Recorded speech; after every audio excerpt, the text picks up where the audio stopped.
ఉదయం 11 గంటలకు AP cabinet సమావేశమవుతోంది. మొత్తం 30 అంశాల ఎజెండాగా ఈ భేటీ ఉండబోతోంది. అందులో ఇంపార్టెంట్ ఏంటి వాటిపై ఫోకస్ చేద్దాం ఈ బ్రేకింగ్ లో. షెడ్యూల్డ్ కులాల సబ్ క్లాసిఫికేషన్ బిల్లుని ఆమోదించనుంది కేబినెట్. రాష్ట్రంలో 10 కొత్త మెడికల్ కాలేజీలకు ఆమోదించనున్నారు. వరద నష్టపరిహారం పనుల కోసం 571 కోట్ల రూపాయలు విడుదల చేసేందుకు కేబినెట్ ఆమోదం తెలపనుంది. అమరావతిలో విద్యా వైద్య సంస్థలకు స్టాంప్ డ్యూటీ మినహాయింపుని ఇవ్వబోతున్నారు. రాష్ట్రంలోని పలు పరిశ్రమలకి ఇప్పటికే ఎస్ఐపిబి ఆమోదం తెలిపింది. దీనికి కేబినెట్ అప్రూవల్ కూడా ఇవ్వబోతున్నారు. యూనివర్సల్ హెల్త్ పాలసీకి ఆమోదం తెలపనుంది కేబినెట్. ట్రాన్స్పోర్ట్ వాహనాలపై గ్రీన్ ట్యాక్స్ తగ్గింపు బిల్లుని ఆమోదించనున్నారు.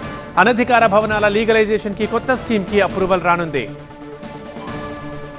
ఆదోని, మదనపల్లి, మార్కాపురం, పులివెందుల, పెనుగొండ, పాలకొల్లు, అమలాపురం, నర్సీపట్నం, బాపట్ల, పార్వతీపురంలో 10 కొత్త మెడికల్ కాలేజీలకు ఆమోదం తెలపనుంది cabinet.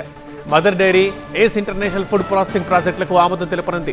Sky route aerospace project వేగవంతం చేయడానికి గ్రీన్ సిగ్నల్ ఇవ్వనుంది.